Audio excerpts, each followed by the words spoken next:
ঢাকা বিশ্ববিদ্যালয় ক্যাম্পাসে সকল ধরনের দলীয় ছাত্র শিক্ষক কর্মকর্তা কর্মচারীদের রাজনীতি নিষিদ্ধ চেয়ে 2 দফা দাবিতে বিক্ষোভ কর্মসূচি পালন করেছে ঢাকা বিশ্ববিদ্যালয়ের সাধারণ শিক্ষার্থীরা। রোববার দুপুরে ভিসির বাসভবনের সামনে এই বিক্ষোভ কর্মসূচি শুরু হয়। সুদেব কুমার বিশ্বাসের ক্যামেরায় বিস্তারিত রয়েছে আতিক হাসানের প্রতিবেদনে।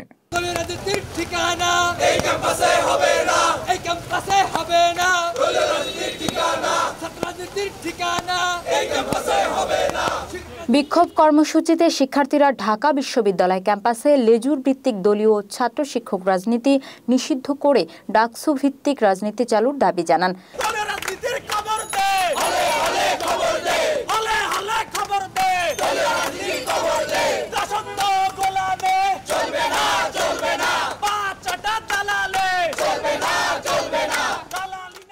শিক্ষার্থীরা বলেন, ক্যাম্পাসে আমরা রাজনীতি নিষিদ্ধ চাই না, কিন্তু আমরা ক্যাম্পাস ভিত্তিক দলীয় রাজনীতি নিষিদ্ধ চাই। আমরা ডাকসু কেন্দ্রিক রাজনীতি চাই। আমরা জানি যে ঢাকা বিশ্ববিদ্যালয় ক্যাম্পাসে যে ফ্যাসিবাদের কাঠামো রয়েছে, সেই ফ্যাসিবাদের কাঠামোর অন্যতম নিয়ামক হচ্ছে দলীয় রাজনীতি, দলীয় ছাত্র এবং শিক্ষক রাজনীতি। দলীয় ছাত্র এবং শিক্ষক রাজনীতির মাধ্যমে গুটি কয়েক শিক্ষার্থী, আমরা জরিপে দেখেছি মাত্র 5% শিক্ষার্থী দলীয় রাজনীতি চায়, আর 95% শিক্ষার্থী দলীয় রাজনীতির বিপক্ষে, অর্থাৎ তারা ডাকসুর মাধ্যমে ছাত্র রাজনীতি করতে চায়। এই যে 5% শিক্ষার্থীর মাধ্যমে 95% শিক্ষার্থীর উপর যে দমন পীড়ন, এই দমন পীড়নের রাজনীতি বন্ধের জন্য আমরা এখানে দাঁড়িয়েছিলাম। সুতরাং আমাদেরকে অ্যাপলিটিক্যাল স্টুডেন্ট বলার কোনো অধিকার কারো নাই।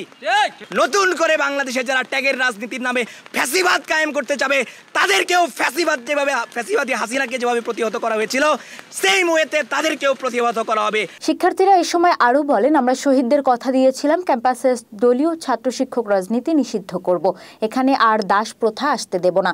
জুলাই গণ অভ্যুত্থানের 9 দফা দাবির মধ্যে 8 দফায় ছিল ক্যাম্পাসে দলীয় রাজনীতি নিষিদ্ধ, কিন্তু এখন দেখছি অনেক দল লেজুর ভিত্তিক ছাত্র রাজনীতি চাচ্ছে।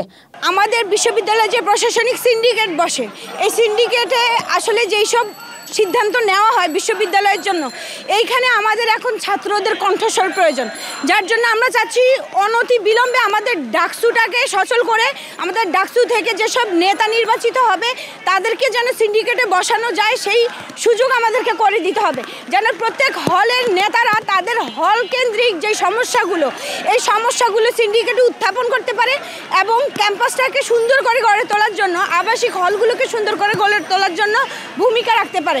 আর আমরা আসলেই চাচ্ছি না আমাদের ক্যাম্পাসে আর কোনো দল এসে তাদের এজেন্ডা বাস্তবায়ন করুক। বিক্ষোভ কর্মসূচিতে উপস্থিত শিক্ষার্থীরা তাদের 2 দফা দাবির কথা উল্লেখ করেন। দাবিগুলো হলো: 1. ক্যাম্পাসে দলীয় ছাত্র শিক্ষক কর্মকর্তা কর্মচারী রাজনীতি করা নিষিদ্ধ এবং অনতিবিলম্বে ঢাকা বিশ্ববিদ্যালয় কেন্দ্রীয় ছাত্র সংসদ ডাকসু নির্বাচন দেওয়া। কর্মসূচির এক পর্যায়ে ঢাকা বিশ্ববিদ্যালয়ের প্রক্টর অধ্যাপক ডক্টর সাইফুদ্দিন আহমেদ ঘটনাস্থলে আসেন এবং শিক্ষার্থীদের দাবি সম্পর্কে জানার চেষ্টা করেন। এসব দাবি নিয়ে শীঘ্রই আলোচনায় বসারও আশ্বাস দেন তিনি। সরকারের ইচ্ছার ব্যাপার আছে, সবকিছু মিলিয়ে যখন একটা ফাইন টিউনিং হবে তখন বিশ্ববিদ্যালয়ের জন্য এটা সহজ হবে কাজটা, ঠিক আছে? কারণ ঢাকা বিশ্ববিদ্যালয় পৃথিবীর অন্যান্য বিশ্ববিদ্যালয়ের মতো না, এটার ওনারশিপ বাংলাদেশের সকল মানুষ অনুভব করে। যে বিশ্ববিদ্যালয়ের স্টুডেন্ট না, সেও মনে করে এটা আমার বিশ্ববিদ্যালয়। কাজে এখানে একটা সামাজিক অলিখিত চুক্তি হওয়া প্রয়োজন রয়েছে। শিক্ষার্থীরা সেই জায়গায় একটা প্রাথমিক উদ্যোগ নিয়েছে, আমরা তাদের উদ্যোগের প্রতি শ্রদ্ধাশীল। এইটা একটা পরিণতি পেলে আমাদের কাজটা সহজ হবে। তবে দাবি পূরণ না হওয়া পর্যন্ত কোনো ধরনের একাডেমিক কার্যক্রমে ফিরবেন না এবং এই আন্দোলন চালিয়ে যাবেন বলে হুঁশিয়ারি দেন শিক্ষার্থীরা।